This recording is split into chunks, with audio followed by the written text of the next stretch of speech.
Hello and welcome to synopsis. This is me, my name is Krishna. Target है GS4 में 120 plus marks लाने का और ऑब्वियसली बकवास कंटेंट के बिना वैल्यू एडिशन और जो क्वालिटी टीचिंग है उसके द्वारा। अगला टॉपिक जो हम पढ़ रहे थे वो था ethics in private and public relationship. तो रिलेशंस क्या होते हैं और प्राइवेट रिलेशंस क्या होते हैं इसकी हम बात कर चुके हैं पिछले लेक्चर में। इस लेक्चर में हम मेनली बात करेंगे पब्लिक रिलेशंस की। तो जैसे मैंने बात बताया था कि इस पिक्चर में आपको अगर आप इतना पार्ट जूम करो दिस इज़ प्राइवेट रिलेशन और ये वाला पार्ट जूम करो दिस इज़ पब्लिक रिलेशन। और अगर आपने दोनों पार्ट्स में बैलेंस नहीं मेंटेन किया तो then there will be conflict of interest. तो हम अब देखते हैं कि पब्लिक रिलेशंस या PR क्या होते हैं। शॉर्ट में PR की बात करते हैं। इसको अगर मैं आपको वापस से रिकैप कराऊँ, मैंने आपको बताया थे रिलेशन तो दो टाइप के होते हैं, प्राइवेट और पब्लिक। रिलेशन का मतलब होता है किसी भी दो लोगों के बीच में क्या बॉन्डिंग होती है, ठीक है। प्राइवेट रिलेशन पर्सन और पर्सन के बीच में होता है। पब्लिक रिलेशन पर्सन ऑर्गेनाइजेशन इनका किसी पब्लिक से रिलेशन हो सकता है। इनमें क्या वैल्यूज़ डिज़ायर्ड होती हैं उनकी हमने थोड़ा बात की थी पिछले लेक्चर में। इस लेक्चर में हम बात करते हैं पब्लिक रिलेशन क्या होता है, इसके बारे में डिटेल में डिस्कस करते हैं। तो PR या पब्लिक रिलेशन एक ऐसी प्रैक्टिस है जहां आप मैनेज करते हो और डेलिबरेटली मैनेज करते हो। आपको मैनेज करना ही पड़ता है। प्राइवेट रिलेशन में चीज़ें अपने आप मैनेज हो जाती है, प्यार अपने आप होता है, केयर, रिस्पेक्ट, ट्रुथ, जस्टिस सब अपने आप आता है। लेकिन पब्लिक रिलेशन में आपको डेलिबरेटली चीज़ें मैनेज करनी होती हैं। तो जैसे मैंने आपको डेफिनेशन बताई थी, किस में ऐसे रिलेशन आप कहाँ मेंटेन करोगे, दो लोग हैं, इंडिविजुअल या organisation A and the public B। तो हमेशा ये A और B के बीच का रिलेशन जब आपका इंडिविजुअल या ऑर्गेनाइजेशन आपका रिलेशन के एक साइड है और पब्लिक रिलेशन के दूसरी साइड है, तो फिर ऐसे रिलेशन को जब हम डेलिबरेटली मैनेज करते हैं उसको हम कहते हैं पब्लिक रिलेशन। अगर आप एक सिंपल डेफिनेशन लिखना चाहते हो पब्लिक रिलेशन की तो ये लाइन ठीक है। अगर आपको कहीं से ऑथेंटिक डेफिनेशन देनी हो तो world assembly of public relation associations इन्होंने एक डेफिनेशन दी है, this is art and social science. देखो, पब्लिक रिलेशन में इन्होंने बात ये की है कि एक आर्ट भी है और सोशल साइंस भी है। किसकी? मैनेजमेंट की। तो एक बहुत ही क्रूशियल चीज़ है। पब्लिक रिलेशन में बहुत सी चीज़ें आती हैं, आर्ट आती है, सोशल साइंस आती है और मैनेजमेंट आता है, ठीक। मैनेजमेंट अगर पब्लिक रिलेशन में नहीं है तो पब्लिक रिलेशंस नहीं हो सकते, क्योंकि जो पब्लिक रिलेशन की वैल्यूज़ होती हैं या पब्लिक रिलेशन में हमें बात करनी होती है उसमें मैनेजमेंट का फंक्शन काफ़ी इंपॉर्टेंट होता है। किस चीज़ की आर्ट है? जो कि ऑर्गेनाइजेशन और पब्लिक इंटरेस्ट की बात करें तो जो WAPRA इनकी जो डेफिनेशन है वो यही कहती है। और इसके अकॉर्डिंग जो मैनेजमेंट फंक्शन है, आपको ट्रेंड्स एनालाइज करने हैं, पब्लिक किस तरह से बिहेव करती है। जैसे अगर दंगे हो गए तो उस केसेस में पब्लिक कैसे बिहेव करती है। कुछ लोग दंगों में शांति भी चाहते हैं, तो आपको अगर ये कहा जाए कि आपको राइट्स मैनेजमेंट करना है तो आप ऑब्वियसली उन लोगों के पास जाओगे जो समाज में शांति और संयम, भरोसा, विश्वास चाहते हैं। तो आपको ट्रेंड एनालाइज करने होते हैं, उन ट्रेंड्स के कॉन्सिक्वेंसेस आपको एनालाइज करने होते हैं। कई बार हो सकता है कि आपने कोई एक्शन लिया, उसका कॉन्सिक्वेंस आप ही के ऊपर भारी पड़ गया। पीछे 2 लेक्चर पहले हमने बात की थी कि consequences of ethics in human actions क्या क्या हो सकते हैं, ठीक है। तो आपको सपोज़ मैं इन्हीं चीज़ों की बात करूं, हम ये बात करते हैं कि सपोज़ कहीं पर मॉब वायलेंस हो गया, जैसे मैंने आपको केस स्टडी के बारे में भी बताया था। तो मॉब वायलेंस हुआ तो सबसे पहले जो हम ये बात कर रहे हैं एनालाइजिंग ट्रेंड आप कैसे एनालाइज करोगे कि मॉब वायलेंस कैसे हो सकता है, आपको पता चलेगा रिलीजन के ऊपर हो सकता है, ठीक है। अभी आप देखो किसी लॉ के ऊपर हो सकता है, जैसे CAA NRC के ऊपर काफ़ी जगह मॉब ने दिक्कतें क्रिएट की, ठीक है। दिल्ली में आपने देखा होगा राइट्स हुए। तो आपको ट्रेंड एनालाइज करना पड़ेगा कि किस वजह से हो रहा है। इसके बाद आप जो दूसरी बात करोगे प्रिडिक्टिंग देयर कॉन्सिक्वेंसेस। आप इमीडिएटली घुस नहीं जाओगे मॉब को शांत करने के लिए। ऐसा नहीं कि आप भीड़ में खुद जाके चले जाओगे। आपको पता है भीड़ का कोई फेस नहीं होता, भीड़ इज़ फेसलेस, ठीक है, नेमलेस, ठीक है, वॉइसलेस। भीड़ की कोई VOICE वॉइसलेस। भीड़ आपकी ना तो उनका नाम है, ना फेस है, ना ही वॉइस है, तो कॉन्सिक्वेंसेस आपको उसके दिखेंगे। तो फिर आप क्या करते हो, उनके जो ऑर्गेनाइजेशन लीडर्स हैं, मॉब को अगर आपको टारगेट करना है या काउंसल करना है तो आप उनके लीडर्स को पकड़ोगे। भैया हम आपको, अगर आपने कंट्रोल नहीं किए दंगे तो फिर हम आपको पकड़ के जेल में डाल देंगे, फिर मत कहना। तो ये चीज़ें होती हैं। Then implementing planned programme of action. तो आपने जो प्लानिंग की उसका इम्प्लीमेंट करना बहुत ही ज़रूरी है, तब जाके आपके पब्लिक रिलेशंस होंगे। तो पब्लिक रिलेशन के ऊपर जब भी आप एग्ज़ाम में लिखो या फिर केस स्टडीज़ में बात करो तो आपको 2-3 चीज़ों की बात ज़रूर करनी चाहिए।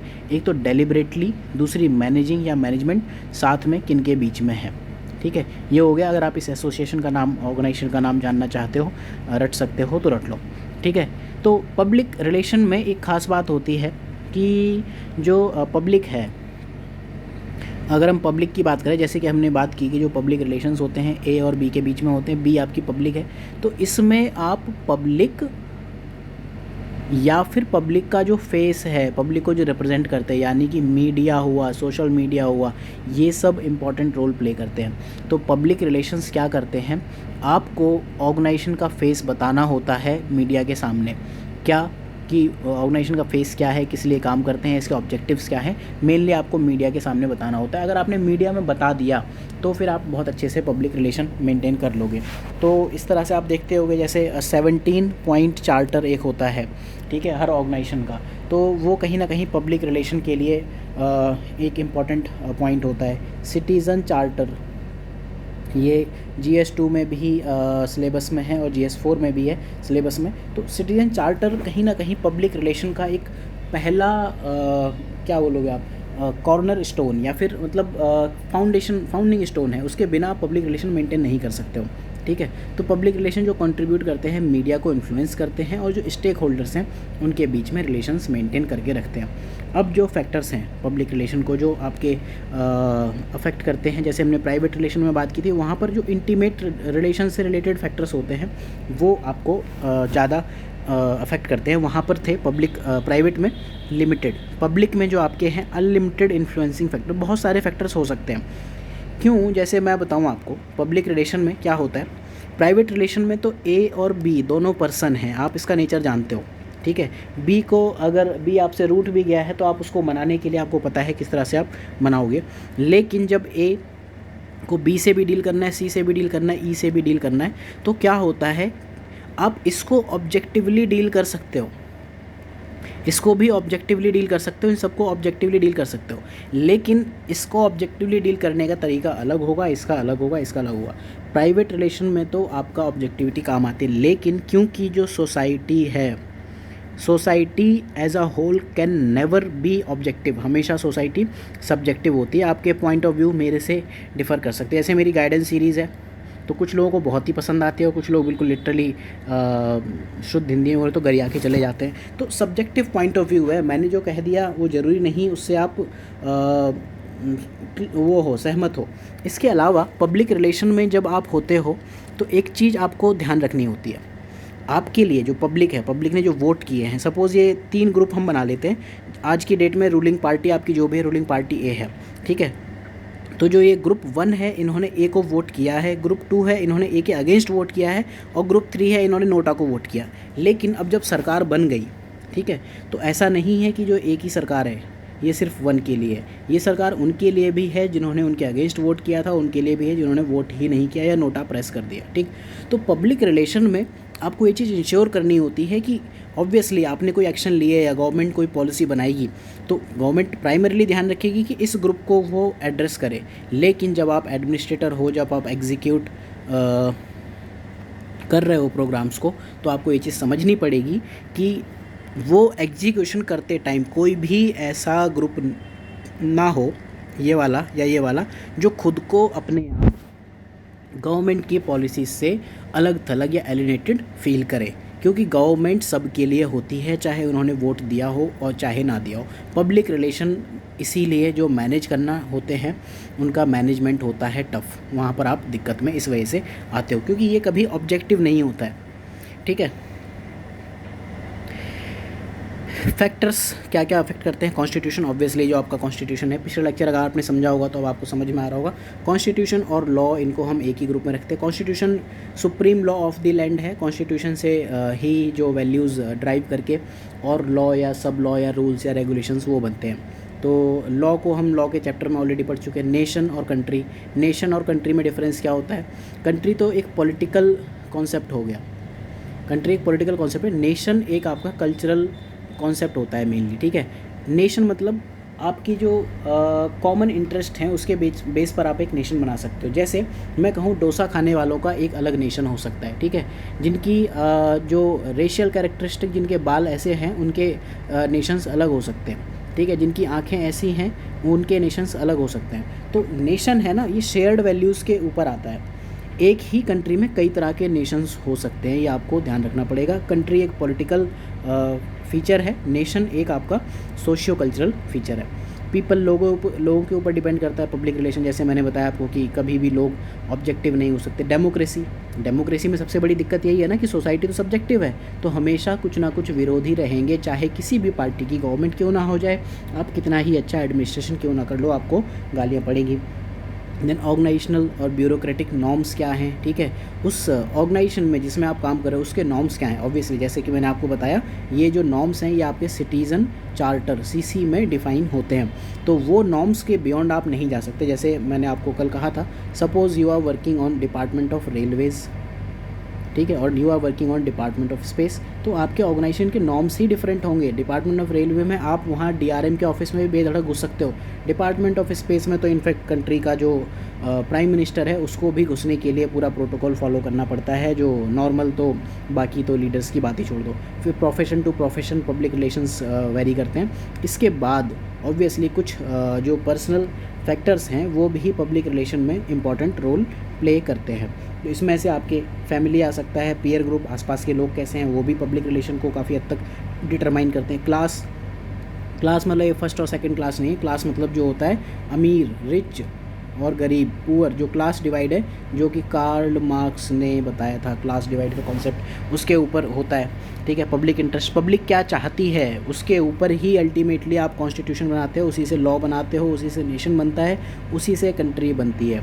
अल्टीमेटली पब्लिक रिलेशन में जो सुप्रीम होती है, ऑब्वियसली पब्लिक इंटरेस्ट सुप्रीम होते हैं। पब्लिक एट लार्ज जो चाहती है उसी को आप पब्लिक रिलेशन में फॉलो करोगे। लेकिन साथ में पब्लिक में अगर कुछ लोग सपोज स्टोन पेल्टर्स हैं, उन्हें आज़ादी चाहिए तो आप नहीं दे सकते हो, ठीक है।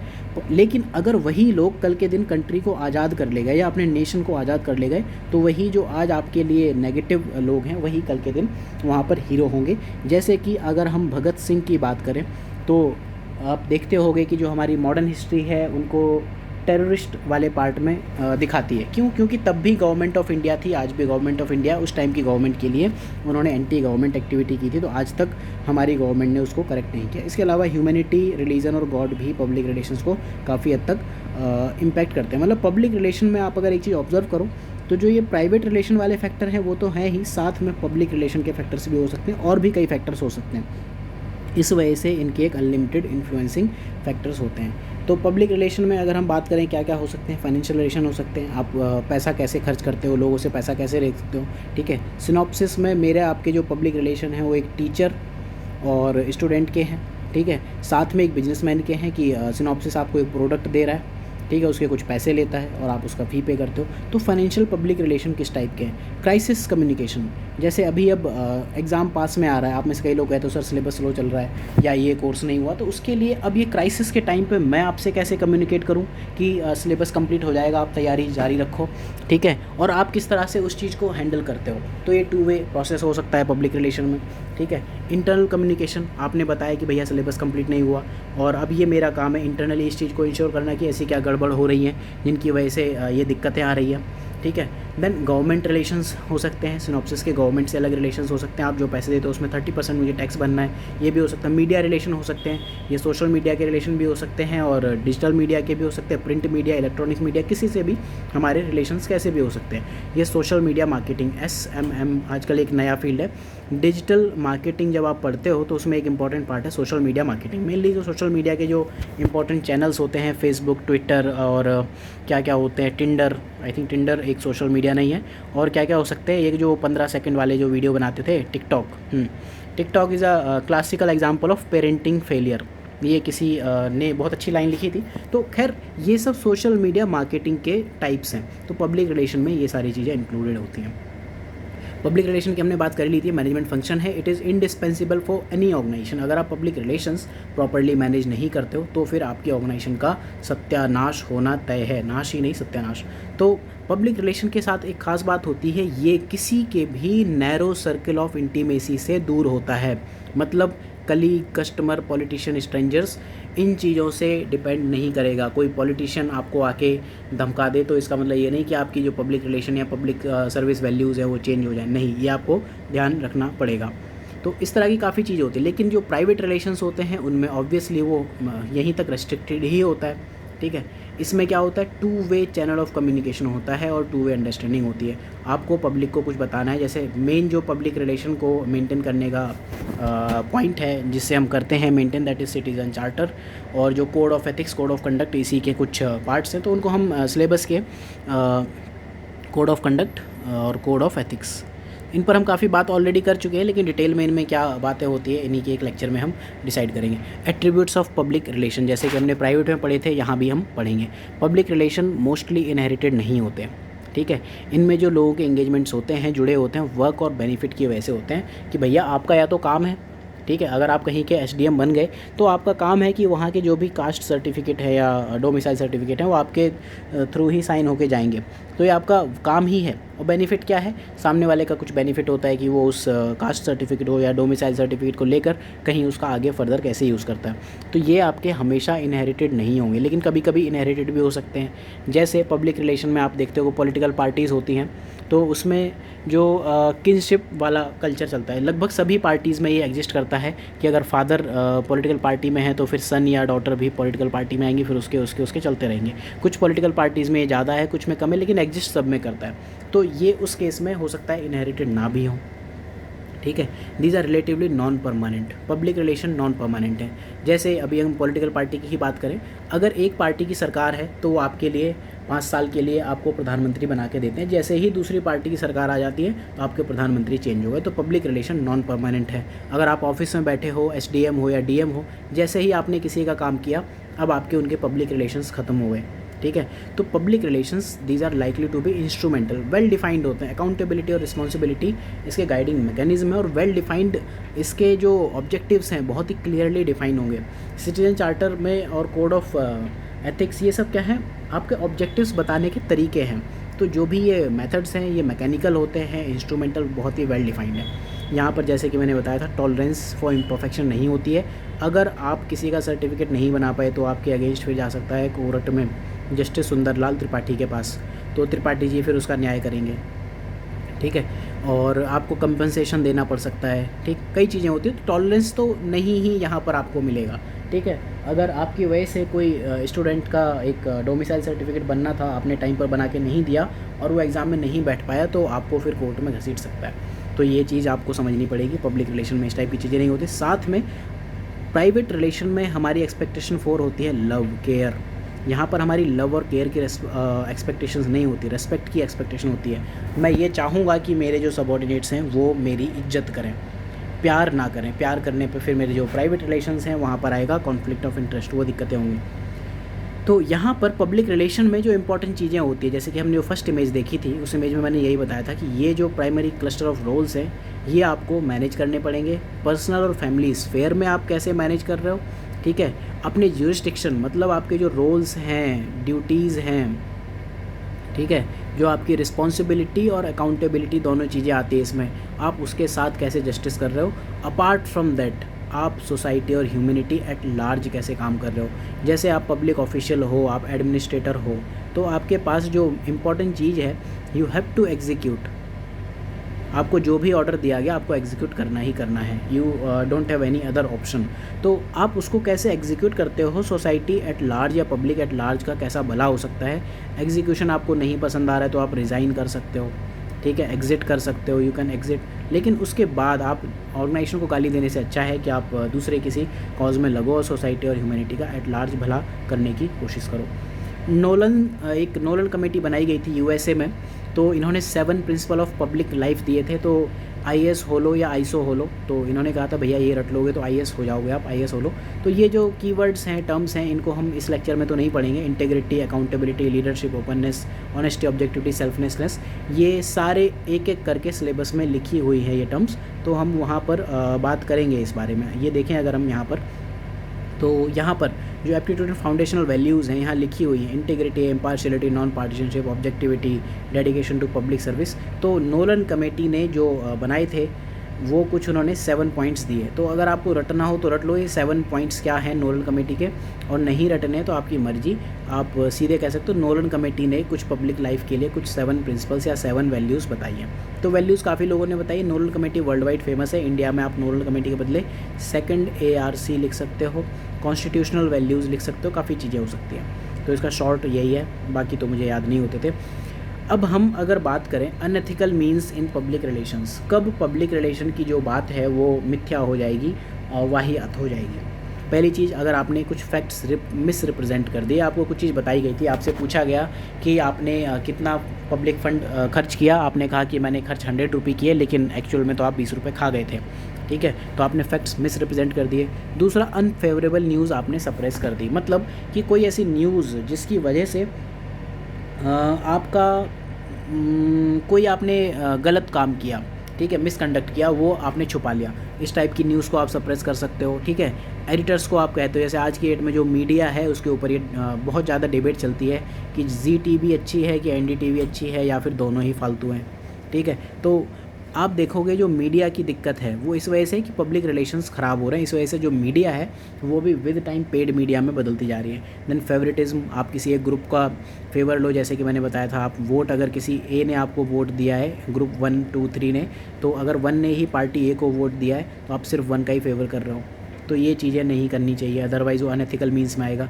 देन नॉन अचीवेबल रिजल्ट्स अगर आपने प्रॉमिस कर दिए, अगर जैसे मैंने आपको प्रॉमिस किया कि हम 450 प्लस कट ऑफ ले जा सकते हैं, लेकिन उसको आप देखो कि हम अचीव करने के लिए अगर मेहनत करें, और 2 वे होनी चाहिए पब्लिक रिलेशन में, जैसे मैंने बात की कि जो है 2 वे अंडरस्टैंडिंग होनी चाहिए। जब आप इस चीज़ में भरोसा करोगे, आप इसके लिए मेहनत करोगे, तभी आप ये देखोगे कि ये रिज़ल्ट अचीवेबल हो सकता है, अदरवाइज़ तो नहीं होगा। तो जैसे कि मैंने बात की थी, अगर पब्लिक और प्राइवेट रिलेशन में जो अगर आपने मैनेज नहीं कर पाए तो फिर कॉन्फ्लिक्ट ऑफ इंटरेस्ट पैदा होंगे। तो इस कॉन्फ्लिक्ट ऑफ इंटरेस्ट को एज अ टॉपिक, अभी जैसे रिसेंटली विराट कोहली के केस में हुआ, कई बार ये देखा जाता है कॉन्फ्लिक्ट ऑफ इंटरेस्ट का जो इशू है। तो फ़िलहाल तो आप इसके लिए ये समझ लो कि एक ऐसी सिचुएशन है जहाँ पर कंसर्न्ड पार्टीज़ या 2 डिफरेंट लोग इनकम्पेटिबल होते हैं एक दूसरे से, तो उसको हम कॉन्फ्लिक्ट ऑफ इंटरेस्ट कहते हैं। इसके टाइप्स क्या होते हैं, क्या नहीं होते, इसको हम कम से कम 20 लेक्चर के बाद पढ़ेंगे। इमोशनल इंटेलिजेंस के बाद, जो थिंकर्स के बाद जो नेक्स्ट यूनिट है, वहाँ डायरेक्टली सिलेबस में है। तो इस लेक्चर में इतना ही। अगले लेक्चर में हम ह्यूमन वैल्यूज़ की बात करेंगे। So thanks for watching. Target यही है कि 120 प्लस इन GS4 सभी के आएँ, ना सिर्फ 1 के 2 के। आप मुझे यहाँ ज्वाइन कर सकते हो, रजिस्टर कर सकते हो वहाँ पर पेड ग्रुप के लिए, और अदरवाइज़ ये जो कुछ वीडियोज़ हैं यूट्यूब पर फ्री है।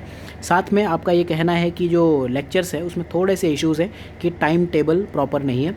तो आई विल ट्राई कि जो यूट्यूब पर इनफैक्ट जो फ्री वीडियोज़ हैं उनका भी एक प्रॉपर टाइम टेबल आए। तो अभी फ़िलहाल के लिए व्हाट सिनॉप्सिस इज ट्राइंग कि एक सब्जेक्ट के 3 से 4 वीडियोज़ एक साथ रिलीज़ करने की कोशिश करें। जैसे आप देख रहे होगे कि लर्न फ्रॉम इंटरनेट, उसके 2 वीडियोज़ एक साथ आए। देन आपका पब एड ऑप्शनल के 2 वीडियोज़ एक साथ आए। देन अभी आपके GS4 के 4-5 वीडियोज़ एक साथ आए। तो बेस्ड ऑन प्रायोरिटी उस हिसाब से हम इन चीज़ों को धीरे धीरे रेक्टिफाई करेंगे। तो अगर आप चाहते हो कि सिनॉप्सिस के और आपके जो 2 वे रिलेशंस हैं वो अच्छे बने और ट्रस्ट डेवलप हो, तो please have a 2 way understanding. Comment section में आपकी प्रेजेंस दिखनी चाहिए। आपको अगर कोई चीज़ ना पसंद आती तो बिल्कुल आप खुल के बताओ। Synopsis will try to improve all this things. So have a good day, thank you for watching. मिलते हैं अगले लेक्चर में, तब तक के लिए शब्बा खैर।